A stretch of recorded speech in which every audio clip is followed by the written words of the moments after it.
Hello, everyone, and welcome to Murph and Hurf's Gaming Podcast. You're joined by your two hosts, Murph. And her! I'm Shit at her. you. If nobody realised that, I'm her. So, generally, we were starting this podcast because we originally met up on Halo 5, and we have tons of stuff to talk about.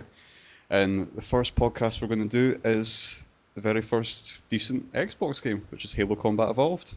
Yes, Xbox, the very original Xbox's flagship. Yes, the Xbox One, not the Xbox The One that all you Xbox One. Not, 30-year-olds just got started on. not the Xbox One, the Xbox One, which is a slightly confusing marketing technique by Xbox, but, there we are. We'll let them go with it. Well, we'll let them go with it. It's been out for 2 years now. What can we do? So, essentially what we're going to be doing is we're going to be covering all the Halo games in the series, including Reach and ODST. And lesbians. Really? Really? No, maybe not lesbians. Maybe just kidding. So, Harf, basically tell us how you first got introduced to Halo. Well, I was not late to the Xbox game, but I had my very first Xbox as a Christmas present from my parents, and I believe it was Christmas 2002. So I was about a year behind, and the game that came with the Xbox was actually a rally game. I think it was Sega GT 2002. Yeah, Something like that. It's a great little racing game. So I spent a long time on that, and then my first game I purchased with my birthday money, which my birthday was 2 weeks after Christmas, was Halo CE. And that was my first introduction to a shooter, and I fell in love with it there and then. It was absolutely incredible, and I've stuck with Halo ever since. So, what's your story? Huh? Mine's is actually quite a convoluted one because I first got introduced to it because essentially we're an Xbox podcast, but I guarantee you everyone started off on PlayStation 1 and 2. Yes. Because obviously Xbox didn't come out until late I think it was quite late in PlayStation 2's lifespan, wasn't it? Yeah, it was mid PlayStation 2, wasn't it? Because to be fair, I remember playing is it Sony Dreamwave or Dreamcast or something like that? Yeah, it was a Dreamcast. The predecessor to the PS1. I remember playing that. And that was a hell of a long time ago. So yeah, the only games I really played before I even got my hands on an Xbox controller was stuff like Ratchet and Clank, Jak and Daxter. I was very young at the time, so it was really just platforming games. And Yes. I was at my uncle's house, and they handed me this controller, and I'm sitting there looking at it, and I'm thinking of it compared to the DualShock for the PlayStation 2. And if any of the younger listeners don't remember, when the Xbox originally came out, the controller was massive. It was Literally, huge. it was designed for the mountain from Game of Thrones. It was really. And I'm sitting here looking at this controller thinking, how can this properly function? Because the sticks were in different positions, they weren't completely parallel. And It's like the mountains squashing Prince Oberyn's head. It's that kind of layout. yeah. And I'm looking at my uncle, and he loads up this game, and he's like, just play, and then it was the menu that came up with the Halo ring, and then the music, and I was just like, okay, yeah. I was so young, I didn't know what to think of it. I was just like, okay, and then he puts on the very first mission on easy. Yeah. Mind, he could have been a real dick and put it on legendary. That probably would have. That Never would have. played the game again. Yeah, that would have just kept me from Xbox for the rest of my life. But Call of Duty play for the rest of your life. and it was strange because it felt so organic, and it was the first shooter I played, and I realised when I was getting shot at, it's like my health's really low. I'm going to die soon. I was like, wait, it's coming back. This is awesome. I've got regenerating shields. That was the thing that hooked me, and I remember going back to my house, and then I was at the video rental store the next day looking for a PlayStation 2 game that just had regenerating health. It was something, I remember it was called Snowblind or something, and it was just a horrible game, but... Yeah. And I didn't get my hands on Halo again for another 3 or 4 months, and it was actually when I was staying over at a friend's house, and he loaded it up, and we blew through the campaign in one night. And I didn't get much of a shot of it because it was literally two controllers, and I got shot whenever one person died. And both my friends were older, so I was always like the little guy. And then we got to the very, very last mission, the maw, and then Oh wow. it was the area, the very last bit when you're in the warthog. Oh, And it's such an iconic part of the game. I will not lie, we spent an hour on that try to get through. It was like we got through everything fine. It was just that last jump we could not manage. Oh, yeah, literally right before you get on the longsword fighter. And it was Yeah. it was 3 o'clock in the morning, and so we were all being quiet, and everything. We were all getting really annoyed at this one jump, and I get the controller, and I only drove a warthog for like 2 minutes earlier on in one of the missions, and I get the jump, and oh my god, it was 3 o'clock in the morning, and we all just started jumping up in the air, cheering our heads off. And then we just hear it was my friend Alan staying at his house, and his mum came up the stairs. She's like, "What the hell is going on here?" Total raging at us, and she I'm left. And driving a warthog, woman, go away! we're just like, "Okay, let's continue cheering in silence." Yes. So Just yeah, some silent disco cheering. I never really got a decent shot of it, but I was hooked. It was a perfect gaming formula Yeah. between shooting, melee, and grenade throwing because it was I believe it was the first game where grenade throwing wasn't actually you changing to a weapon. It was just a one single button. Yeah.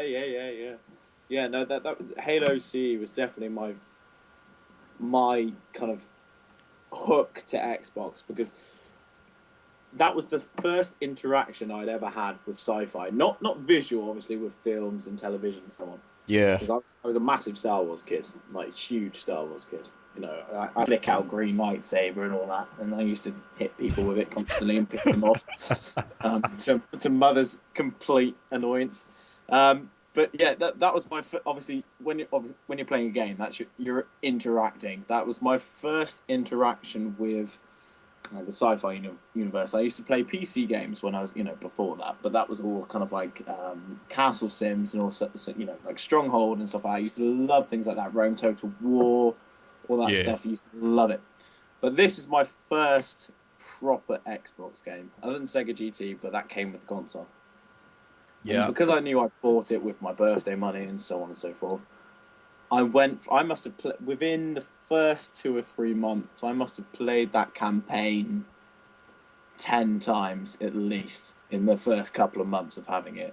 I was so hooked on that game. You know, you're running through the Pillar of Autumn on the first mission. You're getting used to the game, but when it really hits you is that second mission when Yes. you get in that you towards the middle of the mission. You get in the warhog and the music. You go through that little ground complex across the light bridge, and you come out the other side, and it comes up with like some title name on your bottom left hand corner, and then the music kicks in. Da da da da da da da. I think And every Xbox gamer knows that tune. They must yeah, do by heart. it's literally that was the gripping moment. I get chills down my spine, and then you get the great option if you can go anywhere you want. That was one of the best things about Halo 1. Some of the maps were just completely open world.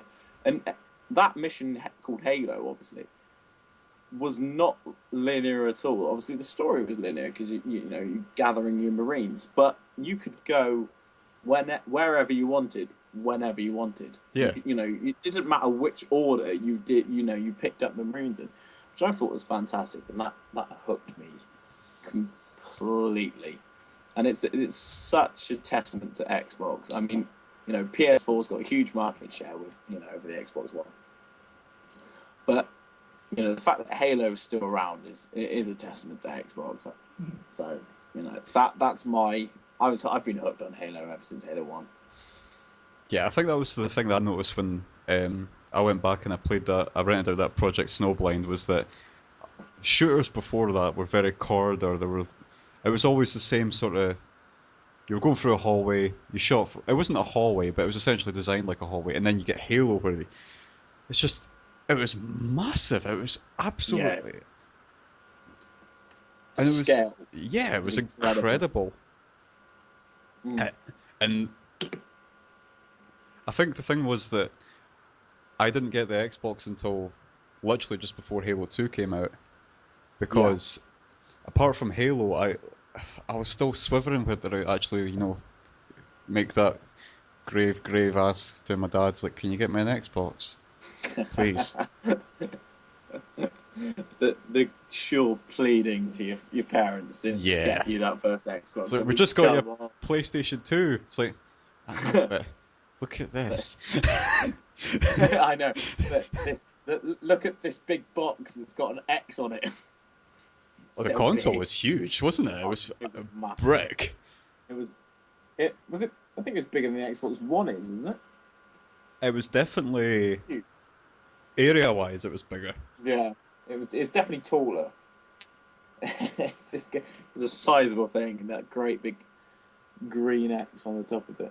I Mm. think what we should talk about really is the impact that it had on just gaming in general when it first came out. Because Yeah. when Bungie previewed it, I think it was E3 2000, it was being built as a real-time strategy game. Yes, it was, wasn't it? It was more Yeah, of a kind of a total war adventure if you look at it from that point of view. but Like Sega makes. it still wowed everyone. But there was this actual thing that no one realized at the E3 demo in 2000 was that all of the Covenant enemies weren't actually the AI wasn't built into them. They didn't have the AI yet. That was Yeah, literally that being was controlled by yeah, other it was people, I controlled think. by another person. Yeah, Yeah. yeah. And it's the famous fact about the noise that the elites make is just Sergeant Johnson saying "go go go" backwards. Yeah. Which when you say it backwards doesn't sound right, does it? Because you just end up saying "og og og og og og og," which it's just Sounds it so wrong. doesn't have the same quite effect, does it? But But yeah, oh, Sarge. it was always Microsoft when they initially announced the Xbox was deemed very much the underdog because Sony was two generations in on the PlayStation. They Yeah, had yeah, a massive catalogue of games, and no one was really sure about it. And then people went out, they bought it. I think because they thought might as well try something new. The welfare of us back in those days, yeah. and then it always came with a little game called Halo, and then people Hmm. played it, and I guess it was just spread by word of ear. There's like you've got to play this. Yeah. It's incredible. But that's the thing. Without Halo CE, Xbox wouldn't be around. Simple as that. Yeah, it wouldn't be. Yeah. It was such a big catalyst for Xbox. And And like you say, for being two consoles behind, development wise, it's an incredible feat to bring out a game like that. yeah, it was astounding how quickly it steamrolled over PlayStation 2. Yeah. Because I think PlayStation 2's shooter back in those days, its killer app was Killzone, I believe. Yeah, Killzone, yeah.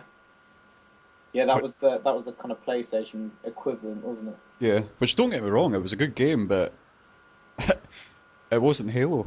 No, I mean the hours that I put in Killzone compared to Halo would be nothing.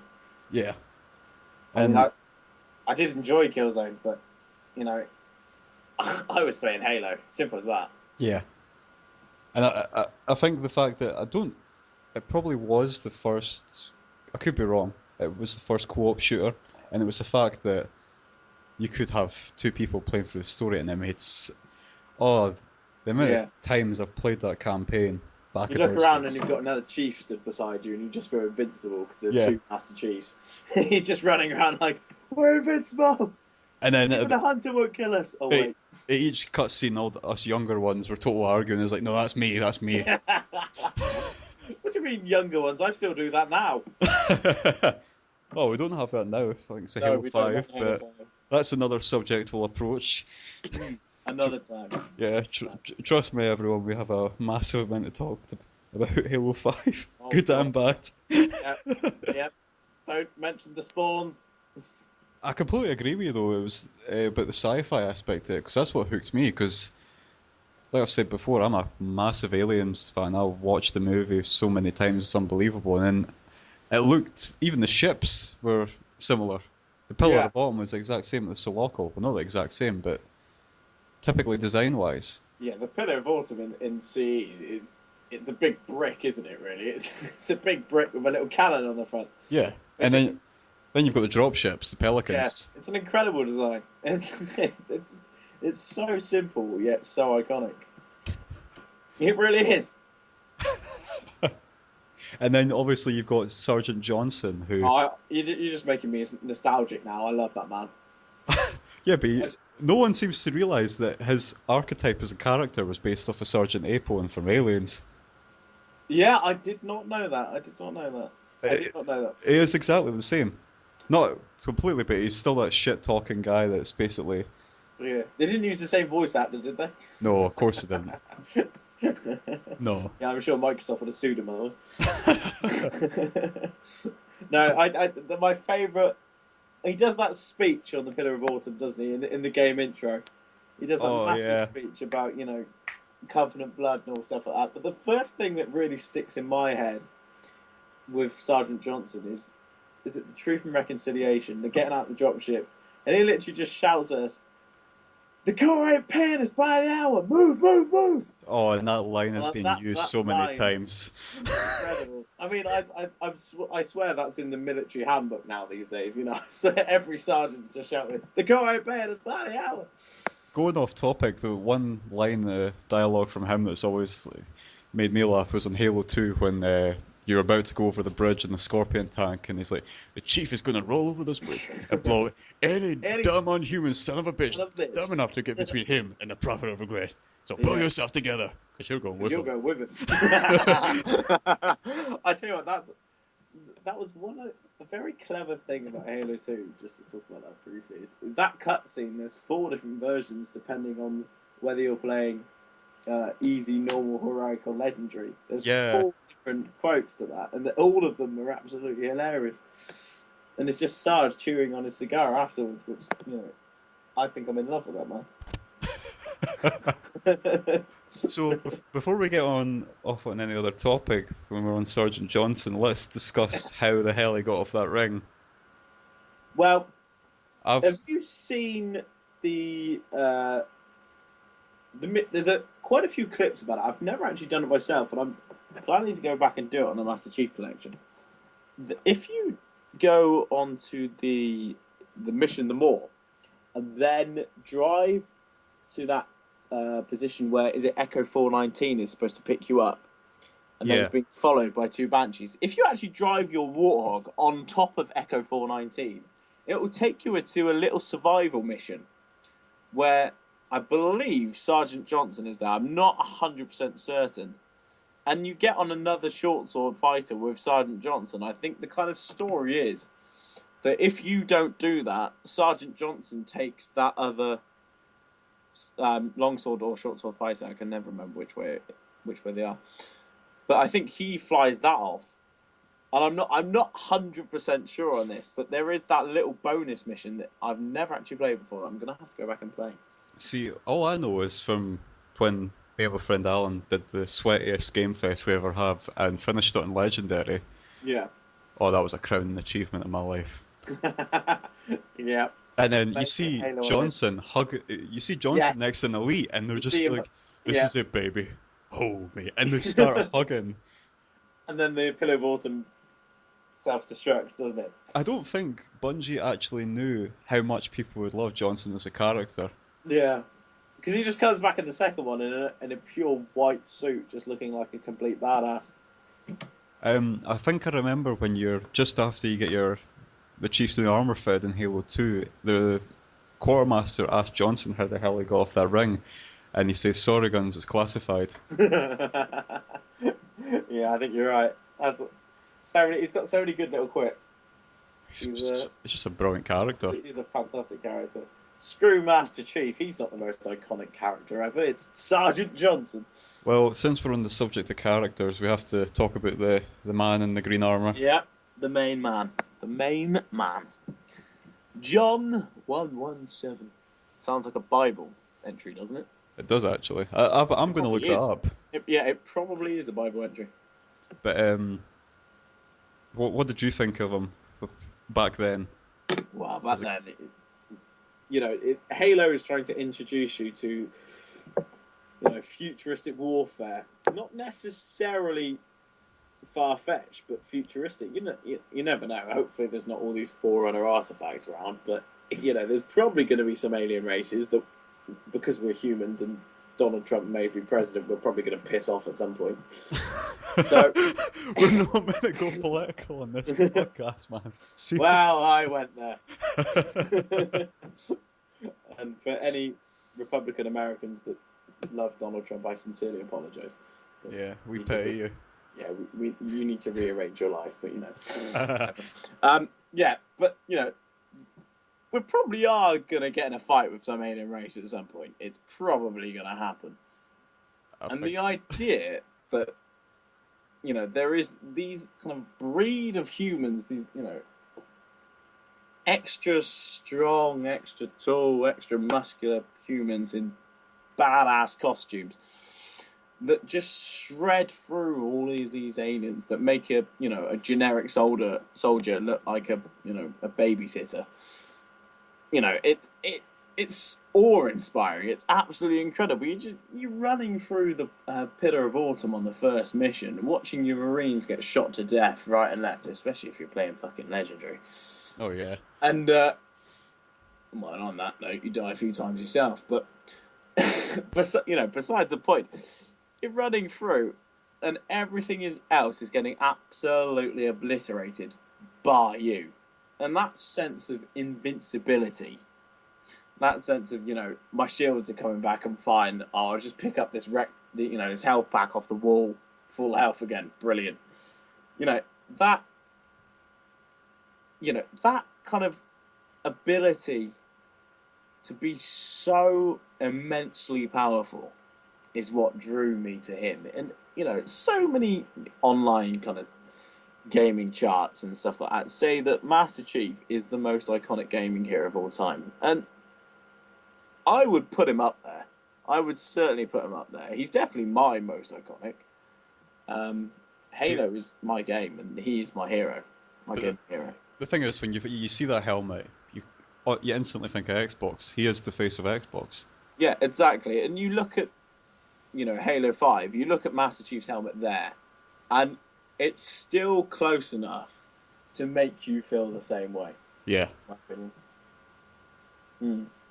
It's, obviously the graphical advancements and the, all stuff like that have made it look a lot more crisp and a lot more detailed and so on. But that original helmet, that still looks cool to this day. It looks a bit outdated, but it still looks cool. And when you're kind of 12, 13, 14 years old and you're looking at that, it just looks amazing. It looks absolutely incredible. And, his voice as well. Oh, God. Steve Downes. Yeah, we know, voiced by Steve Downes. And I forgot, is it Jen Taylor that voices Cortana? Yeah. Yeah. That combination, you've got two voices in your head when you're running around. You've got Chief doing these very infrequent, deep as hell, but cool lines. And then you've got Cortana doing these cheeky little quips in the back of your head, like, there's two of us in here now, remember, and all stuff like that. And, I thought I'd try shooting my way out, and all stuff like that. It just builds up the character, and, like I said, he is my gaming hero. It's as simple as that. See, when I first played the game all the way through by myself, and I had time to analyse his character, I used to think that he was an android. Yeah, he's a robot. Yeah, because I could be wrong, but up until before Halo 4, I think any of his dialogue was only in cutscenes. But I could be wrong. Definitely in Halo 1. I think you might be right. I don't think there was any. Was there? There might have been a little bit in Halo 3 where he gets those flashbacks of Cortana. I'm trying to remember. Does he reply to them or not? I don't know. I don't think so. No. Yeah, well, you might be right then. Literally, it might have taken till Halo 4 to get him to speak. But he was always, even now, not as much as before, but he was always very conservative in whatever he said. Mm. And it always did make me think of like the androids from the Alien movies because they only ever really spoke when they needed to. Yeah, yeah. But apparently, the whole point of making Chief speak so infrequently was so that you could imagine that you were the one in that helmet. Yeah, To not overpower it with somebody else's voice constantly, and to make you feel like you're the one shooting, you're the one, with your band of Marines running around this weird ass ring shooting weird looking creatures and flying whatever the hell a banshee is. I think that was one of the good things about Halo One was that even the characters and the story, it was very open to interpretation once you'd finished it. Oh, hugely, hugely. Because, like you say, you didn't. Even though Chief and Cortana got away in a fighter jet, you don't know whether there's gonna be an next one. You know, Yeah, there's no guarantee. I mean, it's a pretty big giveaway when they say this is only the beginning, or yeah, but they say at the end. But there's no guarantee. I don't think Bungie themselves knew at the time. No, because obviously they didn't know how big a success it was going to be. And obviously, the Xbox was actually in a lot of financial trouble at the beginning because obviously they were getting their money from investors that didn't know whether this product was going to work. Exactly. Mm. So Halo had to be a hit. It was thanks those great characters. All of those great characters, Johnson, Cortana, Chief, even 343 Guilty Spark. Oh Uh, God. you know, it's a floating light bulb. It's as simple as that. An idea that simple that had that much effect on a gaming series because Guilty Sparks in Halo 1, Halo 2, Halo 3. Is he in 4? I don't think they've. I don't think he's No, in. I don't think they included any of the. I wouldn't call them Sentinels because Sentinels were No. the little There's a ones that monitor. lasered everyone. Yeah, there's a monitor in Monitor. Halo 5, That's but I it. can't remember which one it is. I'm not sure if it's 343. I think it's another one. No, not to go off too much on the subject, but it's the monitor for that planet. I think it's Genesis. Yeah, It's called. Genesis. It is a different one, isn't it? Yeah. Yeah, it's a female voice. It is. Yeah, it is. Because she fights Cortana at the end, doesn't she? Yeah, I Yeah, I think in a sense. it was only really in Halo 4 when they went into depth that no one really thought because of this. No one knew about the Spartan program really until the books started coming out. No, no, and I think that was a good thing about is it Spartan Ops? The cutscenes in there, they were fantastic. But no one really knew about where the Spartans came from. No, no, We you're damn right. we all used to think that they were originally built to fight the Covenant, but it turns out they were actually Yeah, to built fight to the fight. insurgency. Yeah. Yeah, Mm. and obviously it's pretty common knowledge now, but they were based obviously off the real Spartans from Greece. Yeah, the 300. Yep. Well, Yep. not just the 300, but they took the exact same premise that if you train a child from such an early age, it Yeah, becomes second nature. yeah, exactly. And it was And never, it is true. It yeah, is true. it was never really divulged until Halo 4 that, in a way, when you do that to somebody, and they're emotionally broken. Mm. And you build them back up And I think in a different way. that was the interesting thing going through the Halo series was that, and Cortana was really the only person I think Master Chief ever had a relationship with, apart from Yeah. He's the only one she is the only one he really related to. yeah, He took orders from Keyes. Fought again. Fought alongside Sergeant Johnson, but the person he related to was Keyes. Cortana. You mean you? Oh yeah, sorry, Cortana. Yeah, sorry. But it was that relationship that was one of the iconic parts of Halo. Yeah, and essentially, like, okay, you were in control of the chief for gameplay wise, but his motives and his actions across the campaign were controlled by Cortana. Yeah, I mean, she's basically like the puppet master, isn't she? Yeah, exactly. Oh, we'll shoot these people. Go and do this, you know. Yeah, literally. No, it's It's quite an amazing thing, really. That premise of someone in your head. It's almost like Cortana's meant to be his conscience Exactly. in a Yeah. matter of speaking, which is it's quite an advanced thing to put in a video game, especially in the first installment of your franchise. Yeah.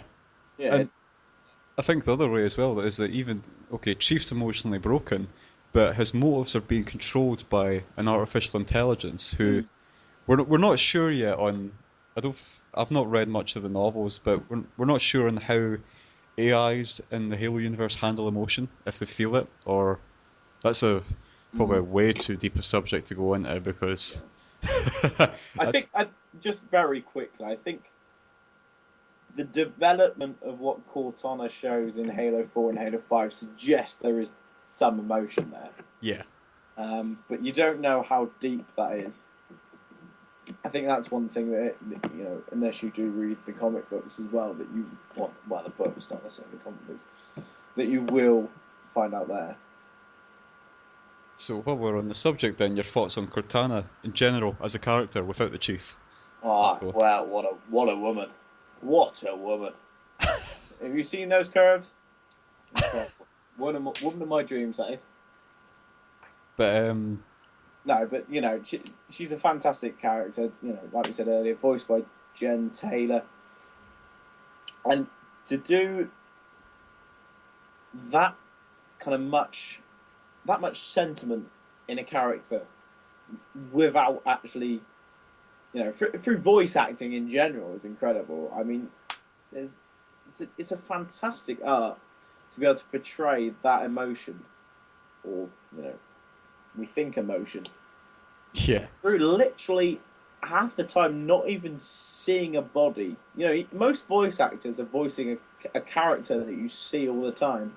There's not that much time in Halo where you see Cortana. You get little snippets of her, in a console and stuff like that, doing a little bit of work. But 90% of the time, she's in Chief's head, yeah.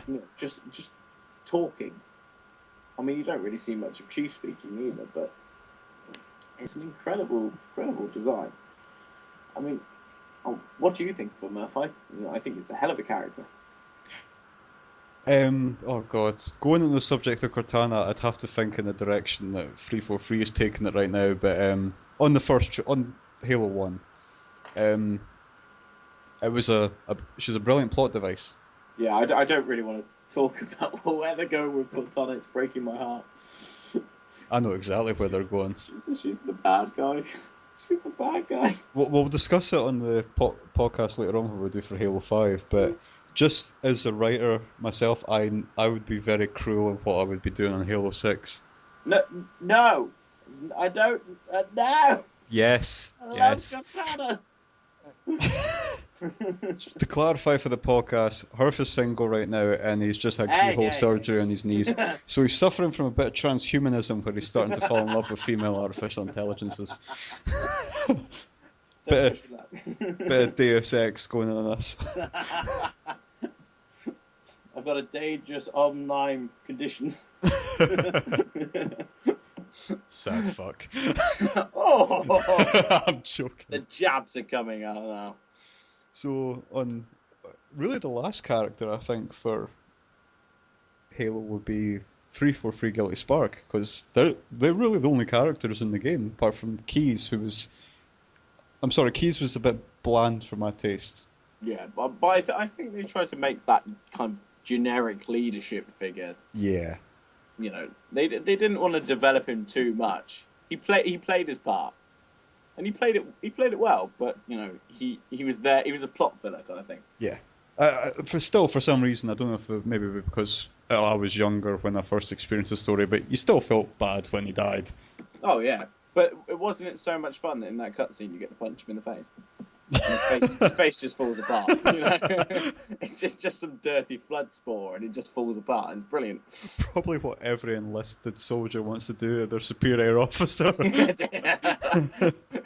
What you don't know is that Sergeant Johnson's been stood there for half an hour just punching him in the face. Just punching. So, Guilty Spark, let's. Where do we start on him? Wow, he's helpful at the beginning. Yeah, it's that was a good part. That was a nice little Yeah, twist it was on it. a very good twist. You know, that was good story, good plot there. But I think that was the interesting thing about him is that he's leading you on to essentially activate the ring, but Oh yeah, he's using you. he He is using you nail and teeth. he thinks in the way that like, oh, okay, you're going to help me, so I'm not going to really. You must know what's going on. I'm not going to divulge any of the specific details. Yeah, Annihilating every organic life in the entire universe. But hey ho, let's get yeah, going. exactly. But just a quick link to Halo 2 there. That he informs the heretic elite in Halo 2. I forget what his name is, but that's why they become heretics on that platform, and that's why the Arbiter's sent to destroy them in Halo 2, because 343 divulges what the rings do, and obviously the prophets believe in igniting the rings, and that's why those heretics turn against the Covenant in the beginning of Halo 2, because Yeah, 343 actually divulges that information.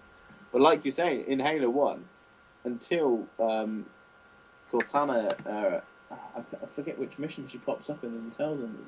Is it Mission 8, the library? Something like that? Yeah, yeah, it is, because you've got to go around igniting the pulses, haven't you? Yeah, yeah. until the beginning of Mission 8, so you've got two missions following 343 around. Or is it? No, one mission, sorry, until Cortana kind of really tells you, or invites 343 to tell you the truth and what's going on. Yeah. And it's a huge plot twist, because you've just gone around doing all this work to try and kind of help 343 in the library, which when you're young is a scary mission. Oh, All yeah. those flood charging you all the time, and if you don't have a shotgun, you're screwed. Well, okay, since we've pretty much covered Guilty Spark, what were your thoughts Sorry, I on didn't that? really let you get a word in edgeways there, did I? I saw it right. The thing about Guilty Spark is, it, like Cortana, is a plot device. There Yeah. are subjects to his character, but he's not really developed. I mean, we could talk about that later, but when that mission, oh, that was quite unnerving actually. That Mm. mission with the flood. Yeah, and you're running around trying to find health packs all the time. It wasn't even that. It was just generally because that was you landed in the swamp, and it was beforehand you're in these big, massive, open spaces with Which are sunlight well streaming. lit. Yeah, Yeah, which are well lit. and you land in this swamp, and it's really dark, and it's very atmospheric, and there's no one Especially when there. especially when you pick up Jenkins' helmet, Oh yeah, Sergeant Jenkins' oh no, Private Jenkins' helmet, sorry, and you see all that happen, and you think, what on earth am I fighting now? And yeah. then you hear that eerie little music kick in, and Chief's swinging his assault rifle around, looking each way, and then all these little flood spores start breaking down the doors. And I used to call them flood crackers when I was younger, because I used to pop. Obviously, I just used to call them popcorn, which was my way of naming these foreign beasts that I'm slaughtering with an assault rifle. Every time I saw them, I just thought of facehuggers from Aliens. Because they essentially are. You let them touch you pretty much, and you're infected. I'm sorry, you what? It's like, let me touch you. Well, Let me infect you. to be honest, Merv, I did my best to not let the flood touch me. I don't know about you. I don't know how you played Halo, but I Hey, did my best not to let them touch me. to clarify, as a player up until Halo 4, I was the guy that would charge into places just with the assault rifle, looking to beat the crap out of everyone. The BR was just alien to me until Halo 4. Yes, yeah. And then you also had the DMR by that point as well. Yeah. Um, but it was, yeah, even though it wasn't a scary game, you did feel very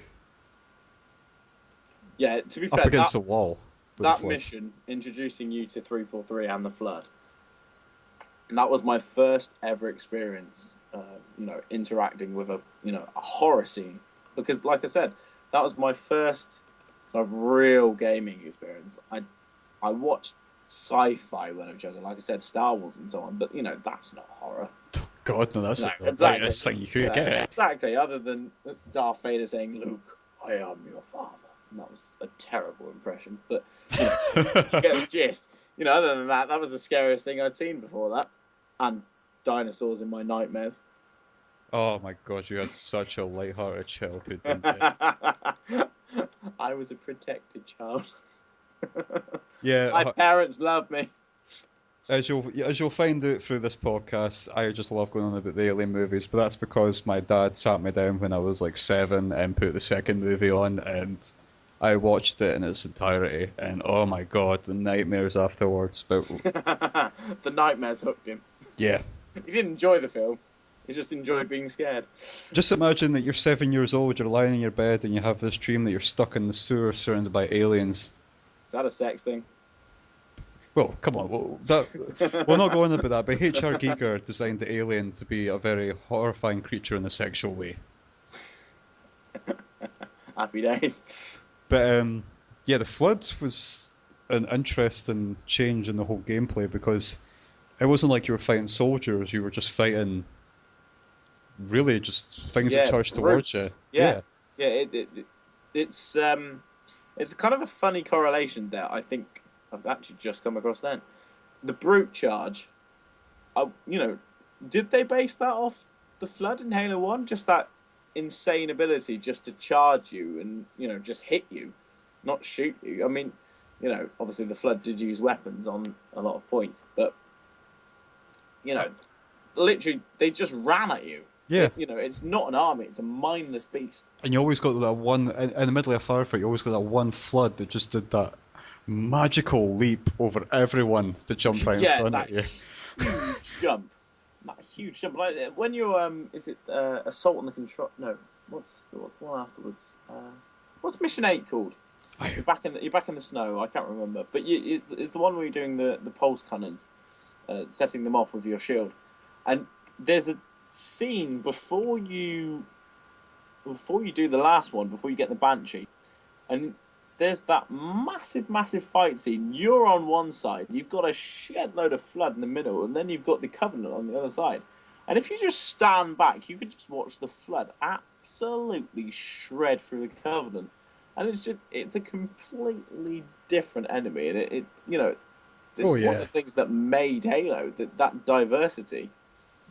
I think that's probably going to be broached on the next subject, which was artificial intelligence, because if that was in the other game, both the AIs of both factions would be programmed just solely go for you. Yeah, yeah, and especially back then, that was an incredible design feat to actually, pit two AIs against each other. I think I mean, really, and design-wise, the only trigger for one of them attacking you if you were going to fight between two of them is if you walked in front of one or you started shooting at one. yeah, literally. I mean, the amount of times that I've sat in that mission I was just talking about and just let them kill each other, but as soon as you shoot one, they're on you. I Yeah. mean, and then they're attacking two different factions at the same time, and that's brilliant game design, Oh, that, especially for a game that came out 15 years ago. God, I feel old. I know that does make me feel old, and that makes me feel quite ashamed of my parents for buying me an Xbox that young. But live and learn. But yeah, I think that was really, for both of us, that was our first experience with an actual decent AI in a game. Oh yeah, but I think that's probably. I mean, I suppose you could argue that GTA offered a reasonable AI at that age, but What were we on GTA wise back then? That must have been what, Vice City and San Andreas. yeah, Vice City. What was the original Xbox? You had Vice City, Liberty City, and San Andreas in that kind of era. I remember playing Liberty City on my Xbox, my sister's PlayStation 2. Yeah. San Andreas on my Xbox. Come on, I wouldn't say the only good thing about the AI in those games before was when they were chasing you in the car. Oh yeah, but that's what I mean. That's what I'm comparing. What I would say in GTA was a reasonable AI. Yeah. And then you've got those fantastic AI in Halo. Yeah, and you think 90% of the people, there is one character that is playable. Yeah. One. Every single other thing on that map is an AI, and I know that's true for most games, but the way they reacted 15 years ago is the same way that most AIs react now, and Yeah. that's saying something. That really says something about the integrity of the game design back then on Halo CE. It's incredible. And just to clarify for the podcast, really, like, after the Xbox came out, we hadn't touched PC games because I do know that Alien vs Predator delved a little bit into that with its artificial intelligence. Yeah. Because obviously you had the three sides constantly going through that.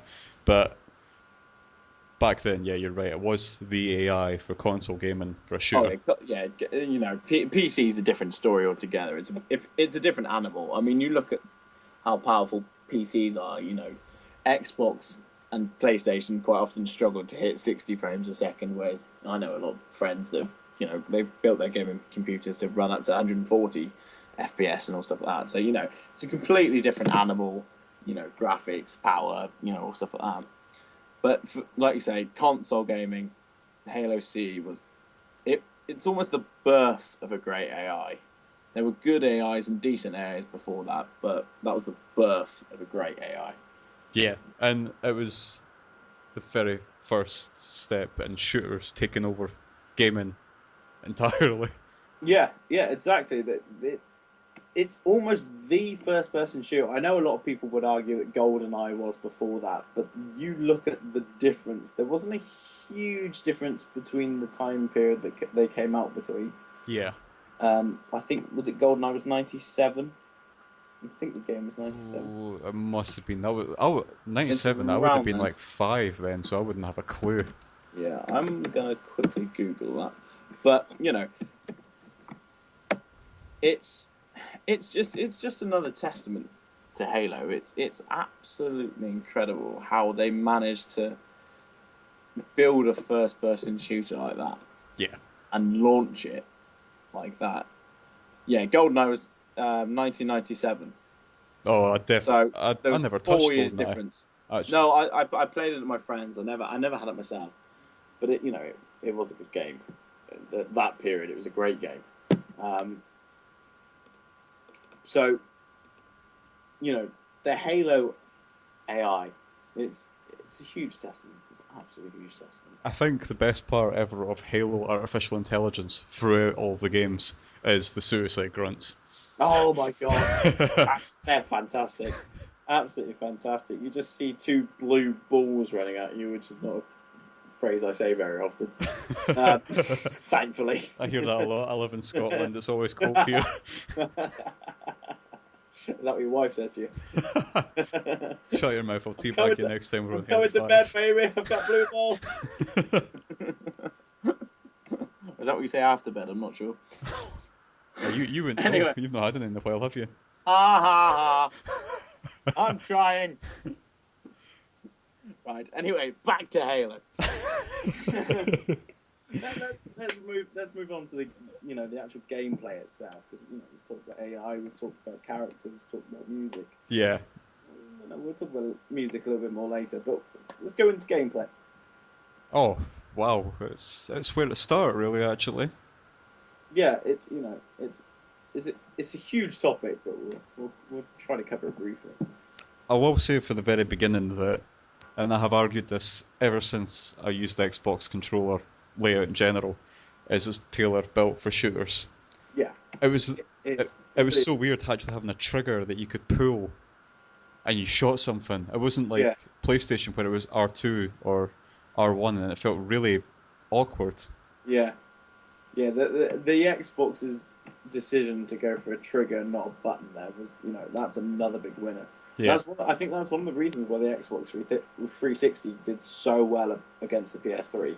We all know why, Xbox One's fallen behind the PS4, marketing and price and so on. But Xbox 360 had a huge market share compared to PS4. It was, exactly the opposite to this generation. And like you said, that decision to go for a trigger instead of a button, started that fun trend. Yeah. Like I said before, it's always been the greatest thing about Halo is the trio of guns, melee, and grenades. Yeah. And the ability to have 2 weapons at the same time as well. Well, that was the first ever game that did that, wasn't it? I think so. We're not sure on this, ladies and gentlemen, but we think so. it would fit as well. You know, the ability to just press a button and get up another gun and then just start wrecking things again was brilliant. It was absolutely And it fantastic. made you think really consciously about your weapon choices. Because I Yeah, remember from every other game before that, any shooters, it was like you were this one guy who had like 10 weapons that were magically strapped to his back. There was a rocket launcher, yeah, a sniper rifle, a minigun. It's like, alright. yeah, yeah. I'm gonna break my back. I've got so many weapons. One guy pretty much had the entire weapons from the cast of Predator. And then had a predator on a leash at the same time. Yeah, but you know, I could remember playing CE on Legendary and being in the towards the beginning of the mission, the more, and I think I had a pistol and a shotgun. I remember getting into. I think it looks like a big changing room, or looks like a big kind of dining room in the Pillar of Oh Autumn. yeah, the mess And halls. I yeah, remember. the messels, and you come against those silver elites, and for the first time, you've got grunts with Furod cannons as well. Oh yeah. No, it's not quite the first time, is it? Because they come in the mission before. But anyway, you're facing these grunts with Furod cannons and silver elites and hunters and stuff like that. And I can remember at one point, I'd run out of bloody ammo. I didn't have a shot. I didn't have any shotgun ammo. I didn't have any pistol ammo. And it must have taken me, because I was determined to do it, but it must have taken me about 2 hours to get through that room just by meleeing people constantly, picking up their weapons, and then dying again, and then having to try it over and over again, and finding the right pattern to melee which enemy next. But the ability to go through the mission, even though it took me a bloody long time, and I must have died about 40 times, but the ability to go through that mission with just meleeing people by picking up their plasma rifles and then shooting them, and then that bloody overheating, and then hitting them again, and it, that gameplay, it's fantastic. It's great fun. It's so satisfying just hitting things. That doesn't make me sound aggressive at all, does it? But By a sociopath, it's okay. it's all right. It's not quite a psychopath. I'll take Yeah. it. Not quite, almost. So Um, yeah, but that, those gameplay mechanics for 15 years old, they still work now. yeah, They're still in games now. I mean, look at it. Call of Duty, Halo, all first-person shooters. You've got a melee, and you've got two guns. And and the majority of times, you've got two guns. and the grenades on the set. Yeah, Yeah. and the grenades, like you say. Apart from Gears, which had the sort of the old way of changing physically to grenades before you throw them, yeah. Yeah, yeah. But I think But when we're on the yeah. subject of gameplay, Halo 1 didn't have that many weapons in it. No, it didn't. I think you're probably what we're looking probably 12 maybe weapons Well, between Covenant and st- Human. we'll start off on the Covenant. Yeah, The three that we had, and there was three that we had, and there was five that they could use against you. We could yeah. use the plasma pistol, the rifle, and the needler. But they had the Bloody hell, of sword. course that's it, isn't it? They had the swords and the fuel rods as well. Yeah, crikey. I'm thinking way later. I'm thinking that you can use all of them. No, we won't. Like you say, you've got sword and fuel rod that you can't use, and literally, no, there was no carbine, was there? There was nothing like that. Nope. No, you're right, because there wasn't really any ranged weapon in Halo One bar the sniper rifle, was there? No, that was it. No. You didn't even have a rifle. You just had a pistol and then a sniper. So we'll cover the three Covenant weapons then. So, yeah. The plasma rifle was the standard. Yeah, it was standard, but it was effective. And I think that's one thing I like about the Halo One guns is all of them were effective. I think that's something you almost lost a little in later Halos, because I know people like the Mauler and stuff like that from Halo 3 and the Spiker, but I think they were almost a little bit redundant. It was a weapon that you'd pick up if you had to. Yeah. Because I think Halo 1, you could pick up the plasma pistol, and that thing had such an effect on it back then that you could really hurt people with that. It wasn't just taking down shields. You could really hurt people with that. Yeah. I mean, you could still kill people just tapping the trigger with firing your little green plasmas. I think that's before we go any deeper into other weapons. It's always been the strange thing about Halo, where between human weapons and Covenant weapons, is Covenant weapons kill shields, but human weapons go through flesh so easily. Yeah, yeah, it's quite a common trait, really, isn't it? The kind of fantasy of your enemy having almost laser-like guns, whereas humans always, still have bullets. Yeah, It's it's a common trait. It's kind of like the game developers don't want to give up bullets. but there's a strange sensation when you're shooting an automatic rifle with proper ballistics than shooting a laser rifle that's like pew pew Yeah, pew. yeah. Oh, too right. The sound of emptying that assault rifle clip just into an elite is something. If you're a Halo player, you'll never forget. Literally, especially even if you're on legendary, you come up against a blue or even a red elite, and you manage to get a whole clip in that elite, he's dead. Yeah, I mean, it takes about 5 seconds to empty the whole clip into him, but it's such a satisfying feeling when then you just get that elite scream at the end. Oh! It's absolutely brilliant. so we covered the plasma rifle, then we've got the pistol, which is universally loved and hated throughout the entire game series. New combo. Yeah, because Goddamn thing. essentially you could do combo in the first game with the plasma pistol and the pistol. Yeah.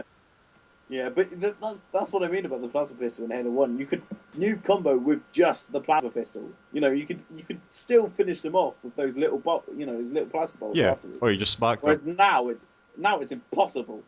It takes you eight if you use a plasma pistol just single shot, it's bloody hard to kill someone. Halo 1, you could do it instantly. You could just headshot them afterwards with it. But it's not quite the same now. But no, it was effective, very effective gun back then. Then we have the needler. Oh wow!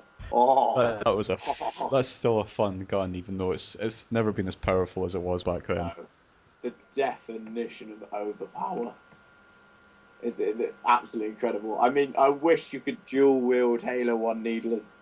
Oh, oh, If they'd kept the strength of the needler in Halo 2 and being able to dual wield them, I would have used nothing else. The needler in Halo 1 was epic, and that was another great weapon. There wasn't that many great weapons for taking down Flood, but the needler was one of them. it was a good design as well. It was original. No, you never really had a weapon like it, and No, but, it, yeah, the reloading of the weapon as well. it was the reaction of the AI whenever you shot them with it, because they try and shake it off. Like the Yeah, they elites would do, try and don't shake they? it off, but the grunts would just be like, oh damn, I'm dead. Boom. The grunts just run. They're like, I'm trying to escape my fate. Oh wait, I've got like 60 needles in my ass. Yeah, that is, the needler was a great design, absolutely epic. So on to the human weapons. We'll start off on the Chief's always been his main weapon, apart Yeah, from the Halo 2. standard loadout. Yeah, true. No assault rifle in Halo 2. Strange choice in my opinion, but Even though we will clarify that, I don't know, probably a lot of people know this already, is that the SMG was essentially a reskin assault rifle.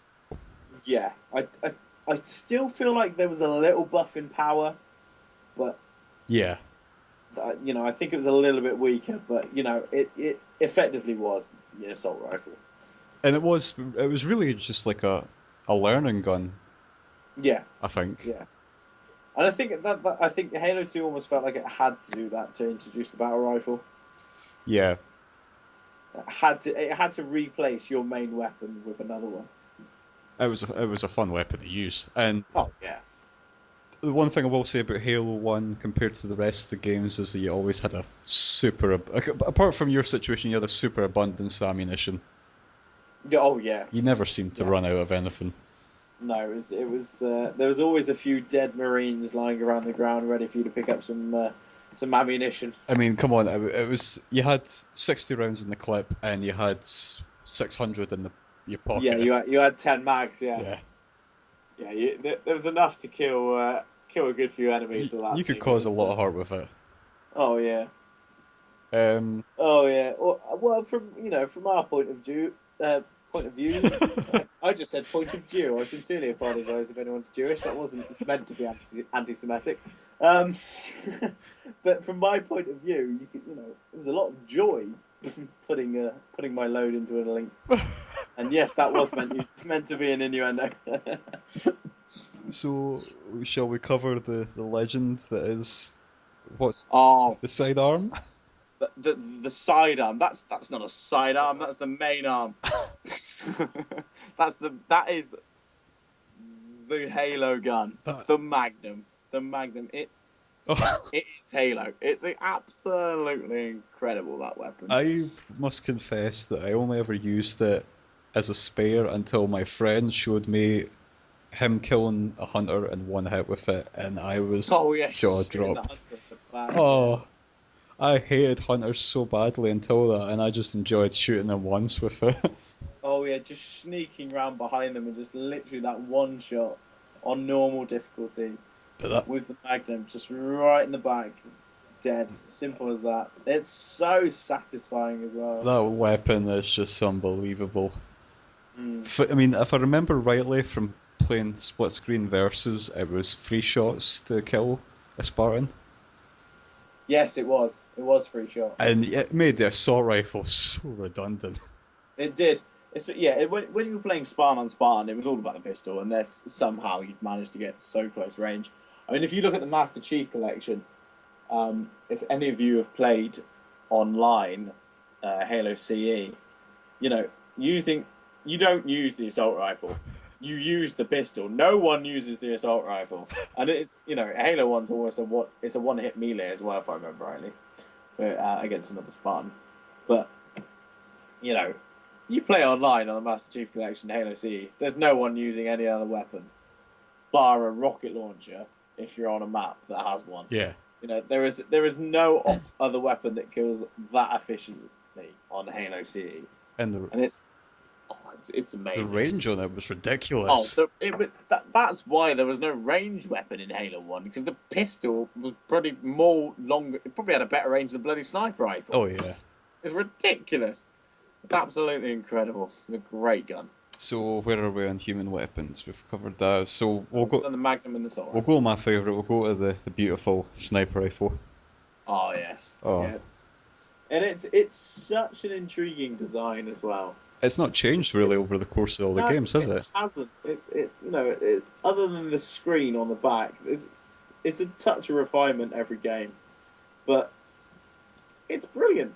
It's absolutely brilliant.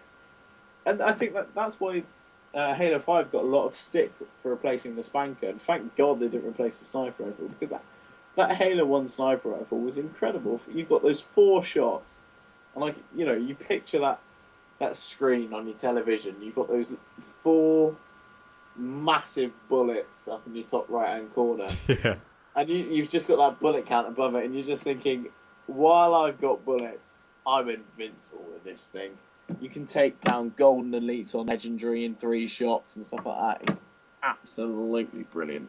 And I think it's not really touched upon that much, but it fires 50 caliber bullets, Yeah, yeah, yeah. 12.7 millimeter, which it fascinated me because it was always that weapon that could just touch and kill an elite from miles away yeah. in one shot. Yeah. And I love the fact that they had a completely different zoom to the Magnum as well, because Magnum had a 2 times zoom, and then the smaller zoom on the sniper was a Four? was it a 4 times It's zoom, always and been then you 4 had and the 8. 10 times zoom. Yeah, was it? I thought it was 10. It might have been 10, I could be wrong Might actually. be 10. Yeah, it might be an 8 to be honest. But the ability to actually get a better range on the Magnum was something that needed to be done, and I think they needed to do it like they did to make the sniper, to make it not pointless. Yeah. If they could have made it, less powerful, and then, it's just a crap Magnum then. And I could be wrong, but concerning the sniper, I think he did get one on the second mission, but it was the third mission, the Truth and Reconciliation, where you walk out the Pelican one with full ammo, Oh yeah, and it has the yeah, night vision scope.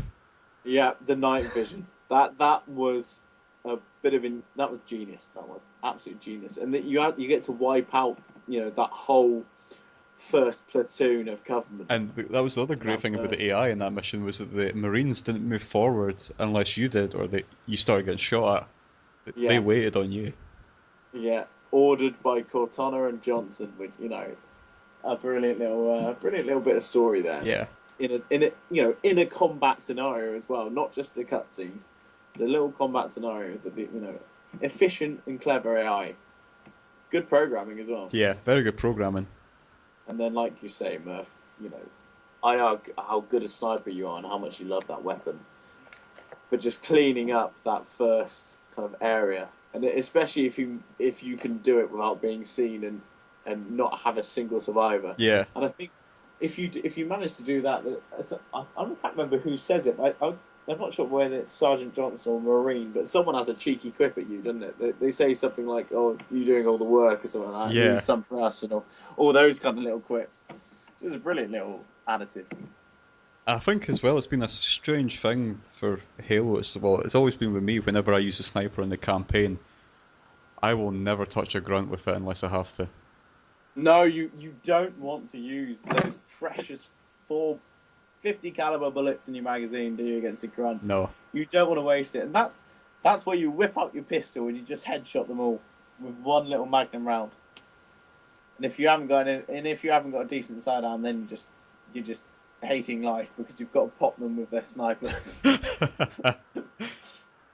So Yeah. are we going on the lovely spanker, which I always used to think was called the spunker? Yeah, you and me both. I always used to think up the spunker, which was a confusing prospect when somebody actually said, "No, it's a spanker. You're taking the piss, aren't you?" And then you've got to pretend that you're joking, and you actually knew it was the spanker the whole time. But really, you're thinking, "Crap! I've called it the spunker for the last 7 years, all the way through to Halo 3."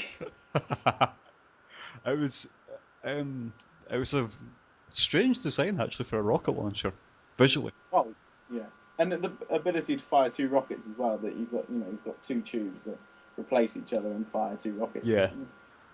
It's a great bit of designing by the art team there, and gameplay to introduce that kind You of. felt like an absolute badass though using it on infantry. Yeah, because especially you've basically got a Scorpion turret in your hand. The rockets in Halo 1 were so powerful, Oh yeah. and the radius was huge, You just and it was the same with grenades as well. no, but you just remember whenever you hit the Covenant with a grenade or a rocket launcher, and the elites always Oh, had the same animation where they're flying through the that air, noise, swinging their that arms like noise, they're yeah. swimming.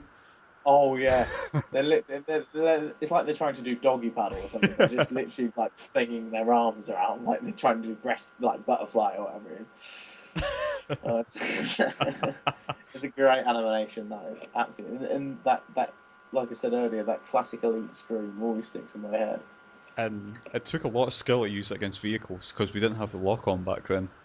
No, and you have to judge where they were as well, and especially when you got some annoying elite and a ghost which kept swerving around your rockets. I think the worst for me was the Wraiths because they swerved around them as well, and you're like using this precious rocket ammunition to try to get past this Wraith, and it just you.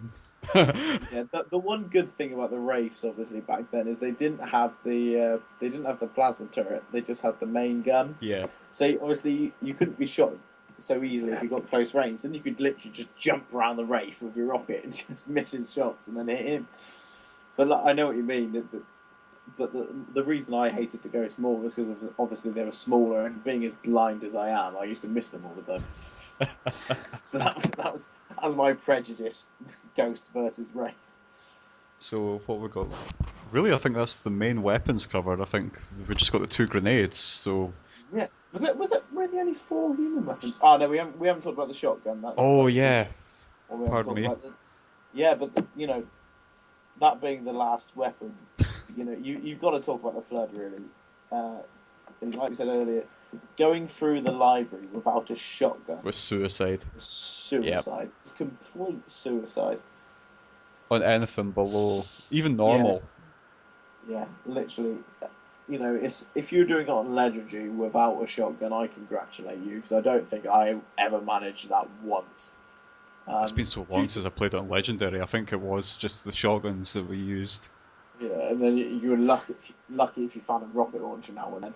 I think that was the But other thing about the Flood compared to the Covenant is that with the elites and the grunts, you could tell generally how much health they had left, whereas the Flood, yeah, you didn't know.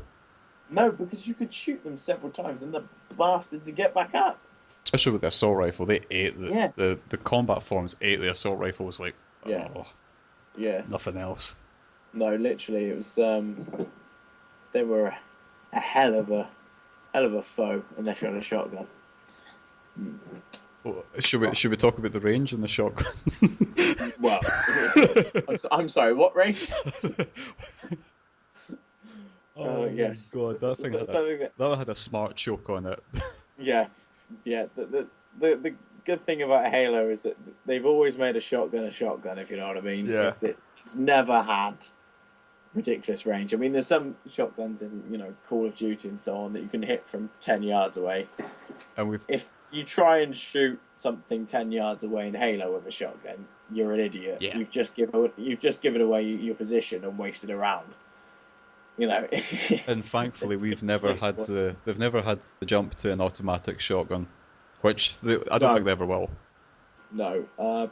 Stick with the classic pump action. Yeah, Even the scatter shot in Halo 4 and 5 is not automatic. I don't think they'll ever bring one in. no. I hope they don't. I think that's part of what makes the Halo shotgun the Halo shotgun. It's a gauge pump action shotgun, So and from close range, it's got a hell of a kick. we can't really say much about the stand, can we? Apart from just how easy it was and how enjoyable it was to use. Just chuck around and then bang. Oh god, yeah. Oh, it was great fun. Like That you thing. say, they had a ridiculous damage radius. Yeah, it was huge, absolutely huge. Grenade, even the plasma grenades, you know, that radius was still big, but when you threw a frag grenade, it was like a bloody rocket going off. It was brilliant. I think it was the exact same explosion that they used for the rocket, possibly. Maybe just Yeah, a little bit less, but even if it wasn't, excuse me, even if it wasn't, it was close. I mean, come on, it was a great little asset to have in your left hand, just to chuck that thing over. then we have the notorious plasma grenades, which The I've first ever sticky grenade in a video game. I've never ever been able to properly use in multiplayer. I can't stick people to save myself.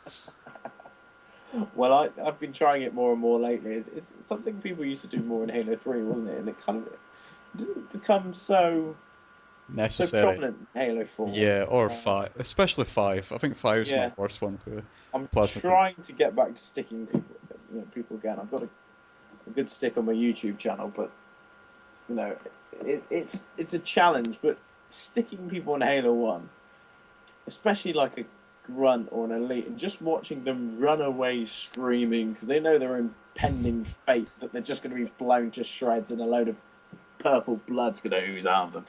It's absolutely brilliant. It's such a satisfying notion just hearing that lock on that stick, Yeah, and then the kind of the charging up of the plasma pistol. and I think as well it was the same exact behavior with the AI with the needler. The elites would try and Yeah, shake it off like a dog, yeah, and then the grunts would just charge into their friends with it yeah. attached to them. Exactly. It was absolutely hilarious. But that let's not forget the best thing about the invention of the plasma grenades: dick sticks. I mean, that's so satisfying. You stick a plasma grenade on an elite's crotch and just watch him look down like, I'm not even gonna get a chance to have kids. I'm screwed. Oh wait, no, mate, you're dead. That's Oh, absolutely fantastic. brilliant weapon. So, so weapons pretty much covered. We Yeah, have we have the thing I think that separates Halo a lot from other shooters is the vehicles. yeah, yeah, yeah. It's a very unique design of vehicles, and they play brilliant as well. I mean, the Ghost. I don't think I saw a hovering vehicle that wasn't an aerial vehicle before Halo. Yeah. See, the Wraith, and obviously a hovering tank. Another great design. That's the Warhawk. Oh, Yeah, and the Warhog. I mean, is it Echo 419 says to a Marine, doesn't it, in the silent cartographer? It says something. I believe the phrase is Echo 419 comes in and says, "Did somebody order a Warhog?" yeah, And then the Marine says, "Faux hammer. I didn't know you deliver. I didn't know you did house calls." And then Echo 419 replies, "Oh, you know our motto: we deliver." yeah. And then you get to jump in that, Warhog, and go on another open mission, which you can play whichever way you want, and just drive around, and your Marines are just calling out these enemies, and you're just running over jackals and elites, and you don't even want your Marines to shoot them. You just want to run them over. That's the best bloody thing. I think the other thing with the vehicles, especially the Warthog, was the control choice of using the sticks for everything. Yeah, yeah. It, It clever. it's so fun, you know? Yeah, and it's great fun. Great fun. And It's a very alternative way of using a vehicle as well. Because is it Grand Theft Auto used to have to press, I think it was A to accelerate or something yeah, like that, didn't you? Whereas you're using your right thumbsticks for your direction, and forward and backwards on the left thumbstick for and backwards you and always forward. had that little arrow that was in the center of the screen. So essentially, Yeah, you would direct the center of the screen, press forward on the left stick, and you'd head to that direction. yeah, and it's something that Halo stuck with now, which proves how good a design it was in the Yeah, first place. and then we'll have to talk about the Warthog, how it pretty much defines cooperative gameplay. Yeah, and the fact that it was indestructible, that was always Oh helpful. yeah, I forgot the about fact that. that the fact that all the human vehicles in Halo CE were indestructible, yet the Covenant weren't, which I've got to I believe there may be some bias there. I Yeah. think that because especially our race designed the game, that we may have been a little bit biased against the Covenant. Tell you that But would be an interesting game actually to see, like I thought you were from going to say that was an interesting podcast to discuss the bias between human and Covenant. no, but just as a random thought, because Microsoft have essentially said that even now they're going to probably keep Halo going for what, another 20 years. Yeah. I would like to see a game from the Covenant's perspective against the humans. Oh, that would be well, that would be emotional. I know, like, there's so many things like that could go against it. Just the fact that the Covenant slaughtered millions of humans. But hey, They is the people who killed your family. look at the airport mission from Modern Warfare. You know, Oh god, Modern Warfare 2. yeah, Yeah, no Russian. Jesus. Yeah, and then you end up getting betrayed, don't you? Yeah, That's quite to. That's quite a scenery, isn't it? yeah, it was a very controversial mission at the time. But Just controversial. oh, I forgot where we were actually. Oh yeah, we were on the vehicles, how they were indestructible. Yeah, it was. It was a fun little thing, wasn't it? It was really annoying especially when you're in a Banshee. I mean, getting into an aerial vehicle in Halo for the first time is so damn enjoyable. And then you realise you've spent the whole time in Scorpions and Warhogs, and you can't get blown up. You get into a bloody Banshee and you get hit by a Wraith once, and you're blown up. It's really depressing when that happens. Could you control the wraiths in Halo? I don't think you could. I'm not sure. No, I don't think so. Was it just the Wraiths and the Banshees? Uh, no, the wraith you definitely couldn't control that. Oh, It was sorry, just just the Ghost and the Banshees. yeah, Sorry, not the Wraith. the ghost was very different. Yeah, very, very different. You had to kind of trail your bullets very, very far, didn't you? You had to really I don't think get I even ahead of the shot many target. people with that. I think I just used it as a Bit of a ramming death challenge. machine. Yeah, it was. I think it was probably more efficient on Halo C to actually run your opponent over with with the Ghost than actually shoot them. And if I recall, you don't actually have boost on it. No, you don't, do you? Not in Halo C. No. There's no boost whatsoever. Which is that's probably a good thing that they brought that in, Yeah. just to speed up the Ghost.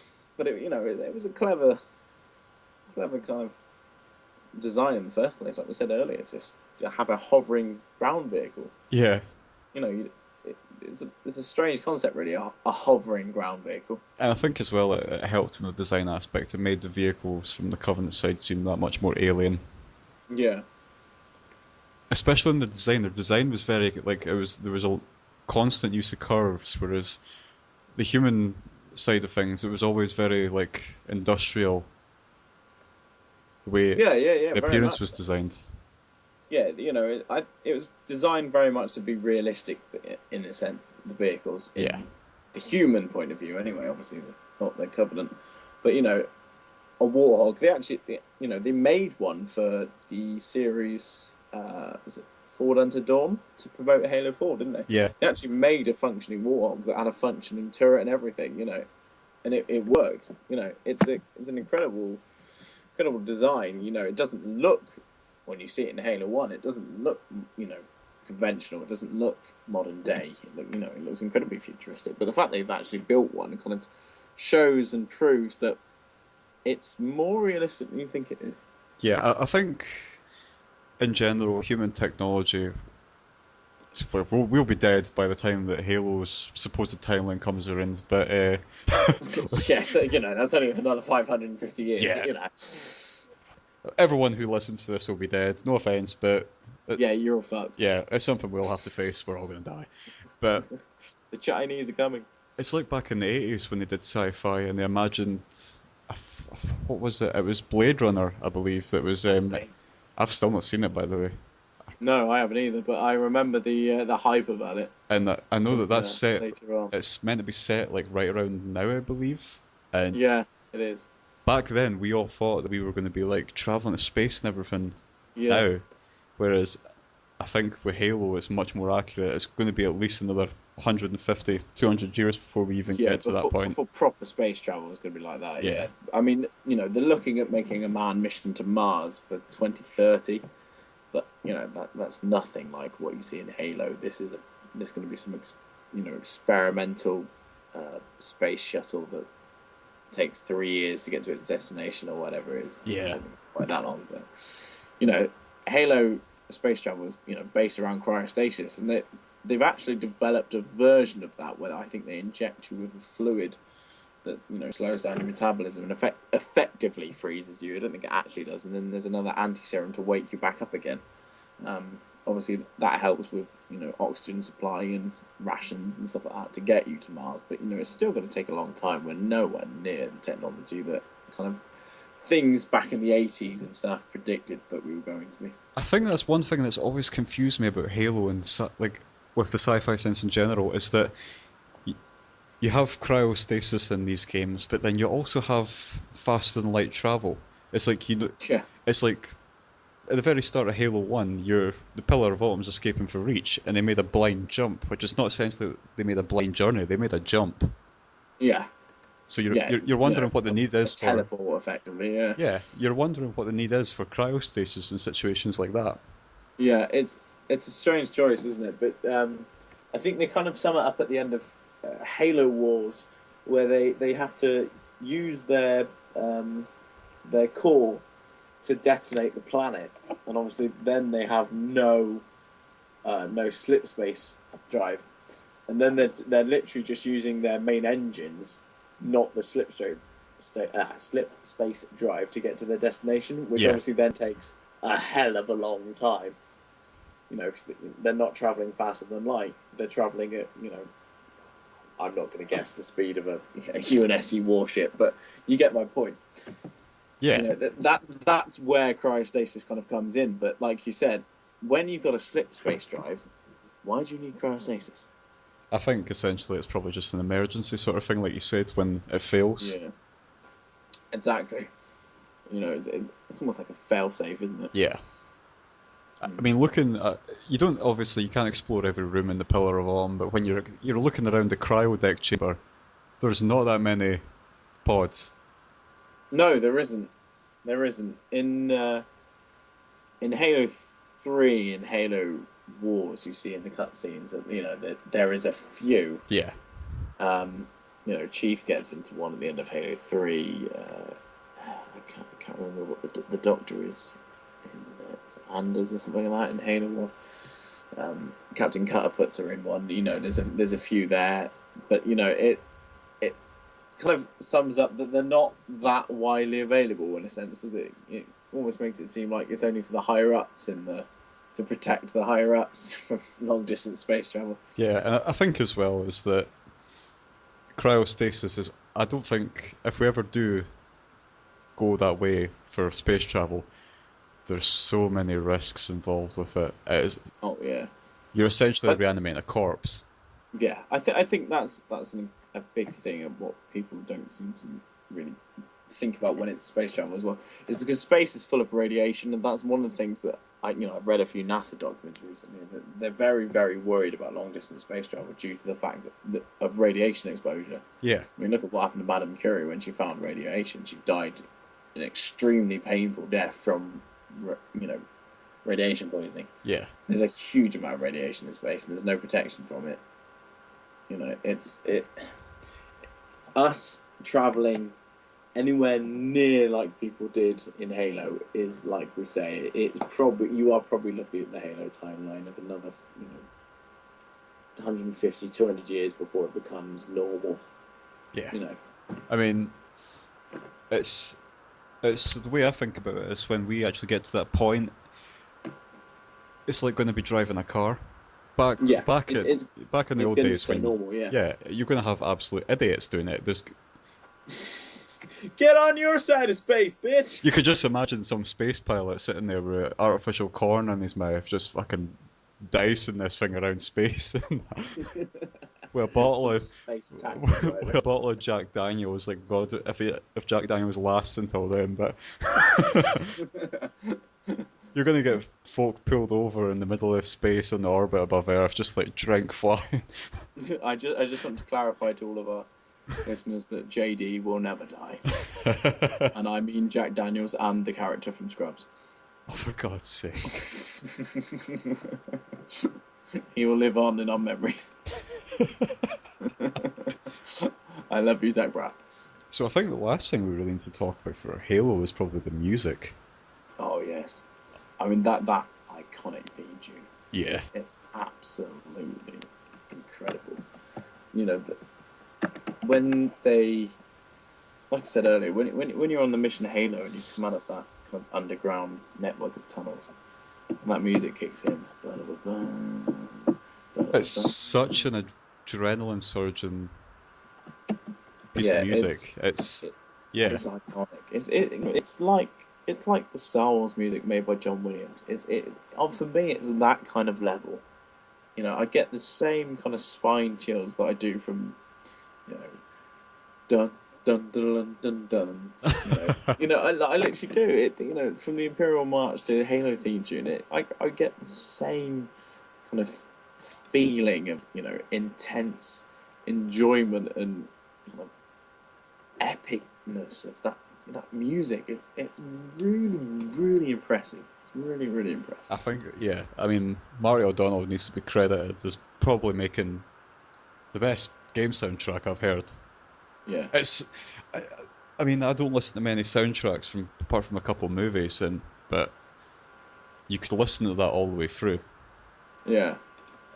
It's quite strange because he does cover a really diverse amount of emotions and that with this one soundtrack. I mean, you get the adrenaline surging theme tune that we all know when you're in a warthog or something and you're driving around in the middle of a battlefield, shooting everything, and then you've got that same that orchestral chorus thing, which gives you a sense of like mystery and discovery when you're essentially exploring all the Forerunner aspects of the game. But then Yeah. the thing that I always thought was really quite a twist was when the flood came along. There was this really chilling, unnerving part to the soundtrack. Oh yeah. The Halo music had a great, great, great ability to change, your feeling. Yeah, The atmosphere, the atmospheric change by the music in Halo was incredible. I mean, a lot of games and movies do that well, but Halo does that really well. yeah, The music is iconic, and it's the strange thing is it's very, very similar, but they tweak it in such a way that it makes you feel so different. yeah. It's really, really impressive how they managed to use such a similar tune, but synthesize it in such a different way that it makes you feel completely different emotions. It's really, really good. And I think, oh, it's difficult to say, but obviously, with Bungie leaving Halo after Reach, we've had the fourth game and the fifth game. Now, I did enjoy some tracks from the fourth game. I do like Yeah, the soundtrack for the fifth game. I think that it's not better, but better in its own way. Yeah, I'm glad that 343 were able to make it theirs, if you know what I mean. Yeah. Bungie's got theirs, and that is iconic. I mean, I know Three, yeah, I know we're drifting off the subject, but I don't know if like after this podcast, if you listen to the Halo 5 soundtrack, put on Blue Team, and yeah, I was honestly getting so many chills up my spine listening to that because when you think of Blue Team, you think of Chief, you think of the other three Spartans, and yeah, how essentially they've been at war for most of their lifetime. yeah, yeah. They have, you know. If you watch the Halo animated series Fall of Reach, it actually shows the development of the Spartan 3s, Yeah, which is something, you know, like Murph said earlier, we haven't really seen much into yet. And it kind of shows that they really have been fighting since the age of 6, since the age that, you know, Captain Halsey and, you know, her team kidnapped these children and put them into the Spartan program, or Orion program as it was originally called. But they have been fighting since that age, and that is all they know, and that is why they're so damn good at it. yeah. It's, you know, that is it. I think that's as well. We're okay. We told ourselves we wouldn't just go off into the other games, but with Halo 5, when we first heard that it was essentially going to be a Spartan 4 hunting down a Spartan 2, we all thought that the outcome was already guaranteed, is because Spartan 4s are essentially higher up military personnel who have opted into the Spartan program. Yeah, So they, I mean, look at Buck, yeah, great ODST, trained into a Spartan program. The you know the medical enhancements to the body, minor compared to what Spartan 2s went through. yeah. And the thing is, as well, the Spartan 2s grew with those Mm, modifications. yeah, And you've just and half of them died in the process of having that Yeah, augmentation. but I think there was 100 and oh, I could be wrong. There was over 100 candidates, and It was 150, wasn't it? yeah, I think 60 or 70 died, Yeah, and more were crippled. yeah, yeah. A huge amount were actually ended up disabled. A huge amount, you know, washed up during the process. And I think because we've been on this for about an hour and a half, by the way, is that it's always been the thing about Halo is there's so many aspects you can do with the story. It's such a rich and diverse universe. Yeah, it's huge. I mean, you know, and this is what 343 are going into. The Forerunner aspect. I mean, Bungie briefly introduced you to that, you know, with the rings, the control rooms, you know, all the stuff like that, Yeah, the libraries, the cartographers. But I'm almost glad that they didn't go into it too much because it left room for 343 to develop. But I think you look at Halo 1, you look at the monitor, you look at he played such an important part. I think there was always a lead up there, and you know, always a bit of room to play. And I think the 343 are doing that. I mean, there's a lot of complaints about Halo 5 story that it wasn't very strong. I agree with that. It wasn't as strong as it should have been for a Halo game because Halo campaigns have always been epically strong. yeah. Um, and Halo 5 was a little bit of a letdown. I mean, it makes up for the multiplayer overall. The multiplayer is fantastic, but you know, the ability to do a whole trilogy and get a great deal of the backstory, but in a way, hardly tell any of it at all. Yeah, I think that's amazing, really. I mean, you know, it's like you say, 343 is talking about taking Halo on for another 20 years. I mean, this the way that you know, they produce Halo games, they produce a major Halo game every 3 years. So that's another 6.5 games. You know, it's you're really hoping that they're really going to go into it with the story. They're really going to go deep because they've got the time scale to do it, and it's something they started off in CE, you know, which is why we're talking about it today.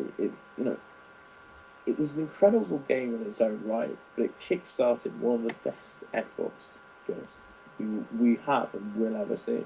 You know, best console game, full stop. yeah. And I think on that note, we'll go in it a lot more deeply when we eventually reach around to Halo 5. But Yeah, we're going to work our way through all of them, ladies and um, gentlemen. the thing that annoys me about 343's current path involving the Forerunners is that, like you said, in the original trilogy, the Forerunners were always super mysterious. You Yeah, got enough to keep you going, but it seems like with this one, they've jumped too much into it. It's like, Harv, you already know, but I'm not a fan of the Prometheans as enemies. I think no, their design is no, I agree. wonderful. I think their weapons are well thought out, but I don't think they're as fun an enemy to fight as the Covenant. No, I know they are effectively roadblocked with kind of human minds, effectively, or Promethean Knights. If you've watched Spartanox, you'll know this. But they do play robotically. Yeah, They are obviously designed to do like that because play like that because the Covenant still play very organically. yeah, But the Prometheans, they don't play like a traditional Halo enemy AI does, and I think that's one of the reasons why it kind of sticks out a little bit. And like you say, the graphically they look fantastic, um, but it's like almost when you're coming up against Prometheans in Halo 5, it's almost like you're playing around with Survival on Call of Duty. It's almost just wipe out the enemy, just wipe out the yeah. enemy, just There's no wipe out the enemy. enjoyment. No, it's less enjoyment, more repetitiveness. Yeah, I can agree with you there, man. but the not just the fact in the gameplay, it's the fact that there was a bit of it in 4, but in 5, there's really no sense of mystery that there was in the original trilogy. Yeah, and I think that, like you point out in four manages to keep a bit of mystery there, but five kind of it went too quickly. Yeah, Went too quickly. Whereas in Halo CE, you've been introduced to the Covenant and introduced to the Flood. You don't know much about them. no, you don't really. I mean, You still don't know a lot you know, about them. no, you don't. I mean, you get to Halo 2, and then Bungie smashes you with High Charity, and then Fel Van Dam, um, Fel the Dam. Sorry, I almost said John Claude Van Damme. But Fel the Dam, the Arbiter. He's getting punished by the prophets for letting the humans destroy the sacred fleet and the sacred ring.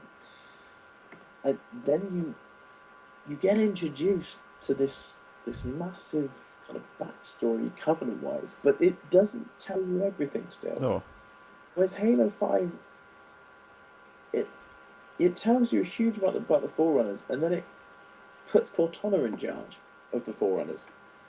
Like, she ends up not being in charge of all Eternal, but being able to crush him insanely quickly. yeah, and It's too Halo 5's too much too quickly for me. If they'd done it a little bit more like Halo 2, which I think is what they were aiming for, like they did with the Covenant, it would have been more enjoyable. But it's too much too quickly for me.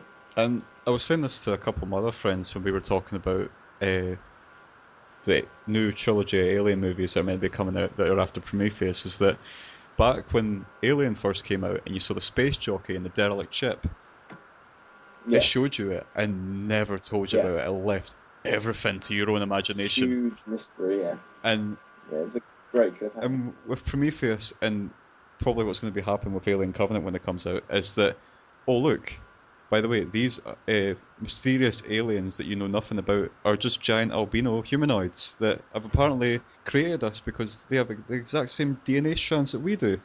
Oh, and they might have created the alien. It just takes the mystery right out of it. Yeah, You're not sitting it there. take yeah, it takes away a lot of enjoyment as Yeah, well.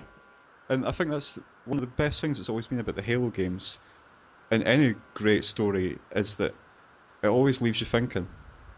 Yeah, they tell a lot, but they tell just enough. They don't tell too much. And that was probably the last thing I'll say on Halo 5 right now with the Forerunners is Yeah, that we'll move on now. is it feels like when you're like generally story wise when the humans are fighting the Prometheans like oh look the Prometheans are here it's like they're like a pest. Yeah, literally. literally a pest. But It's you're almost like a rat exterminator going around somebody's house. yeah, before the Guardians come into play, that is essentially what it is. Mm, yeah, you're cleaning up. Yeah, So I think we've pretty much covered Combat Evolved and some other yeah. So, aspects. yeah, sorry if we've missed anything, folks, but that's all we've got down for tonight for Halo. What we will be doing at the end of each episode is we're going to be covering any certain important news at the time of recording. Yep. So for us right now, we pretty much we've woken up and checking YouTube and found the new Call of Duty trailer. Which Yes, obviously being English and Scottish, we've woken up to the news of uh, Call of Duty Infinite Warfare. Sorry, Infinity War. That's bloody Marvel film, that is, isn't which it? should be good when the two of them come out. Yeah, hopefully that'll be damn good. Hopefully they don't overdo it or underdo it. I almost hope they overdo it. I almost hope it's just pure insanity. But anyway, back to the matter in hand. Before you get Call started, of see Duty. when you first saw the trailer, what did you think before you press play? Wow. Um. Well, it looked like Advanced Warfare, which scared me. It scared me to be quite honest. And watching the trailer, I'm more and more pissed off with God. I didn't buy Advanced Warfare. I didn't buy Ghosts. I didn't buy Black Ops 2. Um, it's getting too futuristic. I mean, this is coming from a Halo player, so and I know that sounds ridiculous, folks, but Halo is my futuristic game. I've always been a first-person shooter. Call of Duty has been my realistic game, not necessarily for story, but gameplay. Now, my problem with Advanced Warfare, you're running along walls, you're jumping about 30 feet in the air, which it may be possible if one day we get exoskeletons and so on and so forth. But it's not Call of Duty. No, I mean, I think no. it's just ruining the franchise for me, and I think Call of Duty need to take a leaf out of, and I can't believe I'm going to say this, Assassin's Creed kind of book, because Assassin's Creed has got very repetitive over the last few years, and they're taking it has. I mean, come on, they're great games, but they are taking a year out this year, and I think Call of Duty need to do the same. I know they've got two teams working on different story strands. They've got is it Treyarch on Treyarch and Activision? Infinity Ward. Infinity Ward, sorry, Activision's all on all of them. Activision's the publisher. Yeah, Activision's the publisher. So yeah, I know you've got your two story arcs, but we I feel like we need a break. Yeah.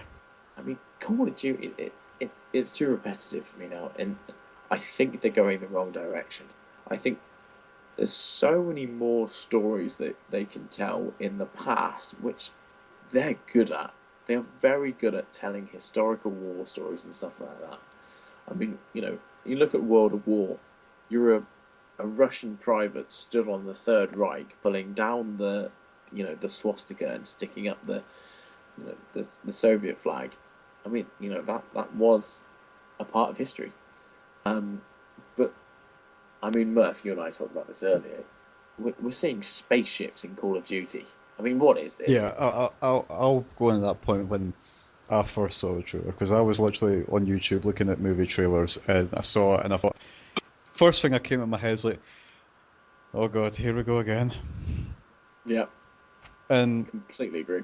the first minute of the trailer, it looks very Call of Duty Black Ops 3 or Advanced Yeah, Warfare. And I was yeah. like, oh, okay, now, and then you have the point where you go into the ship and the ships are ascending to orbit. And I thought, okay, they're Mm, going full sci-fi, completely honest. yeah. And then over the video comes David Bowie, ground control to Major Tom, and I know that's a very nice touch of Call of Duty to acknowledge David Bowie's work, but this is Call of Duty. See, my first experience of the Call of Duty franchise was I believe, I don't know if it was the first or the second game. It was the Stalingrad mission when you're on the boat and one of you is given a rifle, the other is given the ammunition.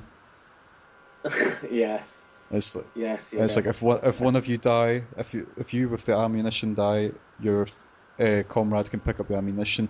If the comrade with the rifle dies, you can pick up the rifle. But that's what I'm And like I was saying earlier. That is true. That is it was right. such a strong portrayal of how it was Mm. because it was really like all of this AI, all this just rushing towards their own deaths essentially, and Yeah, it was so brutal. I know there wasn't blood and gore or anything, but it just the how it portrayed it was so realistic yeah. and brutal.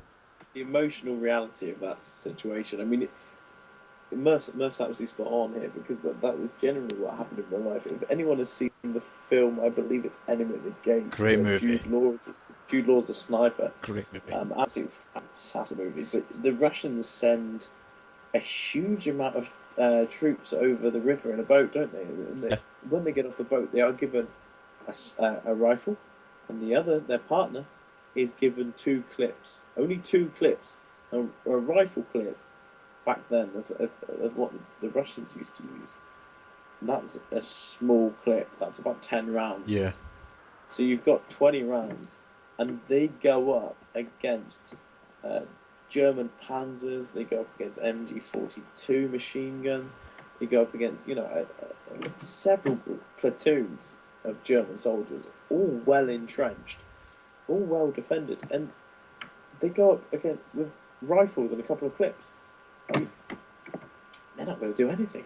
And I mean, the horrible thing about the Russians back then was, like I said, if you've seen the film, you'll know that when they started to fall back because they were just getting cut to shreds, their own CO used their own machine gun to cut their own troops Yep. down because they didn't believe in retreat.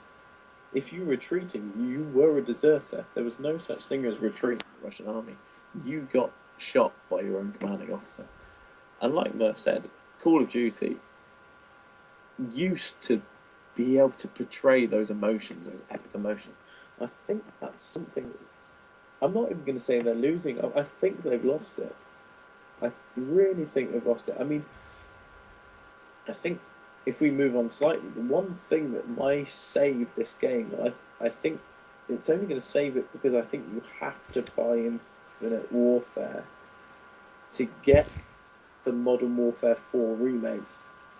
I don't think you can buy them separately. Not at release. I'm betting you that I think that they'll have to do it eventually. yeah, they will. Of course they will. Mm. And from what I understand, is this one is a PlayStation 4 exclusive. It's not, is it? Yep. Oh, God, I was. Not, I tell you what, ladies and gentlemen, I think I was almost sold on buying it just to get the Modern Warfare package. That was really disappointing, but it is exclusive. Yeah. It's what are my thoughts on actually Infinite Warfare in general, or Infinity Warfare, whatever you want to call it. Honestly, it's just Call of Duty like 10 or whatever for me, but Yeah, um, it literally is. Probably is about 10 now, isn't it? Probably over that. I must admit that just looking from the trailer, graphically it looks amazing. Yes, yeah, hands down, they've done a good job with graphics. Um, on the story wise, we don't really know much about it because obviously it's just been announced. But like Harf said, I think story wise, there are good stories in the Call of Duty games. I mean, Yeah. as much as people didn't like Ghosts, I loved the story. See, Ghost was one of the ones I never played. The essentially the story was about this legendary. I don't know if it was a platoon or a battalion, what size of it, but they were essentially outnumbered enormously, and yet they hid in the bodies of their comrades, and they basically they went through hell and came back out of Yeah. it. And Wow. you're in this. It's in the future, but obviously you're against an enemy faction that's essentially surrounded America, if I remember rightly, because they've got these big giant walls and everything hooked up in that. Mm. But it was because your character and your character's brother were the with the sons of one of the ghosts, and Yeah. essentially you're following in your father's footsteps. But right at the end of the game, when you think you've got the antagonist, he actually shoots you and drags your brother off, and it's such a Gotcha. cliffhanger ending for Call of Duty. It was like, holy shit! And I thought they were going to bring out another Ghost, but because it wasn't really that well received, I don't think we'll ever see one. Hmm. But I do think the best storylines that COD ever produced was Modern Warfare Trilogy. Modern Warfare. And That I will clarify, it's because a Scotsman was the fucking main character in the first one. A Scot, Captain Price and Soap McTavish. yeah. Soap McTavish. Soap, who What was a voiced what a in guy. Modern Warfare 2 by Kev McKidd. Oh, Was it Kev McKidd? I didn't even know yeah, that. the guy from Dog Soldiers. Oh, fantastic. Kev McKidd did oh no, Band of Brothers as well, didn't he? I've never seen Band of Brothers actually. I need to. Oh, what a watch. Incredible watch. Um, I don't know how I'm in the futuristic setting. I didn't like the way they did it in Black Ops 3 because I didn't think that the way they did mobility suited Call of Duty games. Yeah, I think my problem with it is I just don't see Call of Duty as a futuristic franchise. I don't see it. You know, it's not. It's, it's. I just don't think it's the right place for them to go. I would be very interested to see a Vietnam one. I know they touched upon it briefly, I think it was Black Ops 1, but I would like to see a full Call of Duty game set in Vietnam because it's such a controversial Yeah, conflict. yeah. Can I just say I lied? It wasn't Kevin McKidd that did Band of Brothers. It was Damien Lewis. All right. Ah, Just before anybody catches me out there. but Yeah. So carry on. But like you say, Vietnam or Korea, those kind of those are stories that could Call of Duty could tell brilliantly. and not many people realize is that around Hollywood, there's always been two conflicts that have always been used a lot in movies, and that's been World War Two and Vietnam. Yeah. In Vietnam, I think probably one of the we've got Apocalypse now, but I think the best one was Platoon Mm. because you had that aspect of soldiers who were basically committing heinous crimes under the cloak of their own country, Yeah. and it could make a really good campaign essentially for Yeah. I mean, look at the story behind Napalm. I mean, what a contradictory weapon that was. yeah. Mm. You know, like you said, I think there's a lot of room for Vietnam for a game. I think a lot of room for Korea. I mean, to be honest, I'd quite enjoy if Call of Duty went even further back than World War One. I think it'd be quite impressive to see, you know, an origin of the kind of the pre-story of World War One. A game like that, I think would be quite enjoyable. I see Call of Duty's success in modern and past games, not futuristic for me. See, I think they feel that way because we have Halo, we have Titanfall 2, which is Yeah, still got to be fully developed, which I think will be happening at E3. I think they're scheduled for a yeah. booth. I can't imagine that they'll turn down that opportunity. Um, oh, what was I about to say? I forget that, but I hate it. Um, I was just talking about the futuristicness of COD and what other games kind of take Analysing the that trailer, stance. it's not just a futuristic Earth, there are other worlds involved. Yeah, Um, yeah. It's a colony kind of thing, which almost sounds a bit Halo like. well, that's what I was going to go into, is that I think the thing that people need to realise, especially with sci-fi and everything, is that whenever we approach things like future space travel and that, conflict will never leave us. It is ingrained Yeah. in our DNA. We will always fight over things. Like you say, it is a human condition. It's survival of the fittest. And it did a whole 3 years on this at university about anarchy and international relations, and it is the human nature. It's simple as that. And I think the problem with Call of Duty is that it pitches the story on a much grander scale than what is actually in the campaigns. Like Yeah, I liked the run up to Black Ops 3, I'll admit, because it went with the subject of transhumanism where it's come at the point now where in the story people are you get all these athletes who have all these augmentations. It's very Deus Ex, but Yeah, and you never know. That may be the way things go, and it's quite possible that it will. well, I know that from researching from my story is that we are eclipsing on the point where it will become daily because well we have all these technologies to help disabled people, but what has always happened with technology is it's always been based around healthcare and it goes straight to warfare.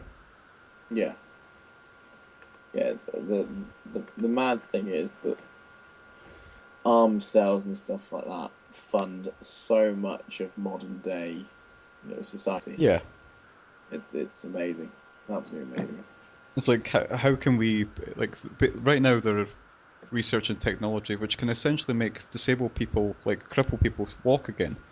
Mm. Because I remember watching a conference when they had this woman who was she had a part of her spine broken and she couldn't walk, and they put this sort of brace around her, and when they activated it, she could get up and walk. Yeah, it's but like we said earlier, it's almost like that's the development of an exoskeleton. Yeah, exactly. And it'll come at the point where they're researching and think we can make soldiers carry more equipment, we can make them lift heavier loads, we can make them go faster for longer. Make them jump higher, can make them climb taller buildings. Yeah. I, I think uh, it's sad to say, but I don't think Call of Duty will go back. I think the No. I, remasters are their way of going back. mm, which it's another copying of Halo in a sense, isn't it? It is, but like we were talking about before, ever since Titanfall came out, that's been the set Yeah. standard for movement in shooters now. Yeah. Titanfall was a huge It changed mobility premises. in shooters Yeah, it really did. indefinitely. I mean, was it the developers of Titanfall tried to sue Call of Duty for copying their wall running? Yeah, I think they got quite a lot of money out of it, if I remember rightly. we could be wrong, but I'm pretty sure as well. But I do believe that some people in Respawn were actually former developers on Call of Duty. They were, yeah. Respawn's got a lot of ex Call of Duty developers in, and I think apparently that's because one of the reasons why they left to go to Respawn was because they believed that Call of Duty was going the wrong way. Yeah, and Which kind of says something if if your own your own developers and your own franchise think you're going the wrong direction, start up a new company and then pull out for a first game a cracking game. Call it Titanfall. I thought was a brilliant first release for a developer. and the thing that I believe that okay, we can understand this. Ubisoft have taken out their approach for annual Assassin's Creed games, but what we've not talked about is the fact that I don't think Activision will ever do it because the amount of money they're generating is unbelievable. Mm. But the problem is it is going down with each release. Really? I mean, I still see Call of Duty Black Ops 3 on the top games on Twitch all the time. Mm. Whereas here, Yeah, yeah, that's the problem. That's because it's the latest Call of Duty, isn't it? yeah, I mean, but if you look at overall sales figures, they are going down. I think the highest one of most recent years, I think, is Modern Warfare 2. I don't think one's been higher since, or it might be Black Ops 2, yeah. but I don't think they've matched that since. And it's been a few games since now. But is it 3 games since Black Ops 2? Um, This will be the 4th game since Black Ops 2. we So Advanced Warfare, Ghosts, yeah. and uh, Black Ops 3, yeah. So it's been 3 games since they peaked at their sales. So, uh, do we think Infinity War or whatever you want to call it, Infinite Warfare will succeed? Yeah, people will buy it. Yeah, but people are going to buy it because it's Call of Duty, and at the end of the day, Call of Duty has and will always have a good game mechanic. Oh yeah, Um, my problem is I think the story is going too far. I I will I think that's probably buy this one. I think. yeah. I probably will too. I haven't. I would like to see how well Call of Duty goes this far forward. Yeah, If I enjoy it, then I will eat my hat about all these comments I've made tonight. same. But I I'm not sold. I'm definitely not sold. No. Uh, I'll buy it if they take the wall running out, and if I believe they're going to do Faith with a grander scale of the story. Yeah. I mean, to be honest, I will 100% buy it if on Xbox we get the Modern Warfare remastering as well. Yeah. I consider me pre-ordering it if we get the Modern Warfare package as well. Just because I believe that Modern Warfare was such a good game. That is my favourite Call of Duty game, Oh, hands down. that and the second Modern Warfare. Yeah, yeah. But that introduction to Soap McTavish and that mission where you're playing Captain Price. You're doing Captain Price's throwing back, and you shoot Iman Zakhaev's arm off with the sniper rifle, and then you've got to carry Captain McMillan back because he gets hit by the blade of the chopper and is paralysed from the legs down. I hate that part of the mission where you shoot him with you shoot a guy with a 50 caliber sniper rifle, and all it does is it rips his arm off. It would cause that much of a concussive injury that would probably stop your heart. It probably would, but I still love that mission. Oh, that mission's awesome. It's in my opinion, best Call of Duty game. Oh. But right. I think, yeah, I'm definitely more excited for the COD 4 remaster than I am for Infinite Warfare. Most definitely. So we've been doing this podcast for 2 hours now. Yep, 2 hours and 2 minutes. Yep, something like that. Yep. So I think that's a wrap for us. Yes, it definitely is for me. We do apologise if we're a bit if we think you're rusty. This is our very first podcast, so yeah. So bear with us. Well, there'll be plenty more that we can practice on. Oh yeah, we've got days worth of things to talk about. Oh yeah. So hopefully you'll come back to us again. Yeah. Next episode will be Halo 2, and if you're up for it, I think the other aspect will probably be looking at multiplayer gameplay and how it evolved. Yeah. The Halo 2 was the first game to have a party system. Yeah. News-wise, I mean, we'll probably get this next podcast. I don't know, maybe in 2-3 weeks. Yeah. So we'll have probably looking at 1 or 2 a month. Yeah, we'll have Doom out. We'll maybe talk a bit about that, depending on if I don't know. Are you getting Doom? I probably will. Yeah. I probably will. It's it's a big release, really. Yeah. So it is probably one that's worth buying, even if you're not a big Doom fan. Yeah, I mean, oh Christ, the only Doom I played was the third one. I played a little bit of the original on the PlayStation, but yeah, I'm a Doom novice. I've played very, very little, but it seems like it would be worth the investment. Yeah. Plus, I think the music for it is brilliant. Nothing like having that heavy metal guitar going when you're fucking ripping demons' arms off and beating the shit out of them. You would say that. Yes. So once we get this posted up, if anybody wants to suggest any future topics or that, just leave a post in the comments. Let us know how we're getting on. Yep. And yeah, we will see you guys later. Yeah, all the best, folks. If you want to like and subscribe to the media channels we put this on, then that would be greatly appreciated. Yeah, and if anybody has any belief that they could actually contribute to the podcast, we'd be happy to accept any viewers on as a guest. Yeah, some guest stars on. Yeah. Sounds good to me. Actually, just before we go, if I could, I might be able to get a champion level player for competitive Halo podcast whenever we do one. Yeah. Wait, you're talking about me, right? Well, you're almost champion. You're not quite. I'm talking about. I didn't quite get champion. I'm very disappointed. As of yesterday, made it to champion 2 and free for all. Wow. Who is that? Aftermath. He's a streamer that I watch. Hell. Wow. But that would be an accomplishment. Oh yeah. So we will see you guys next time. So this is goodbye from Murph. Yeah, goodbye from Murph. All the best, guys. Yeah, all the best.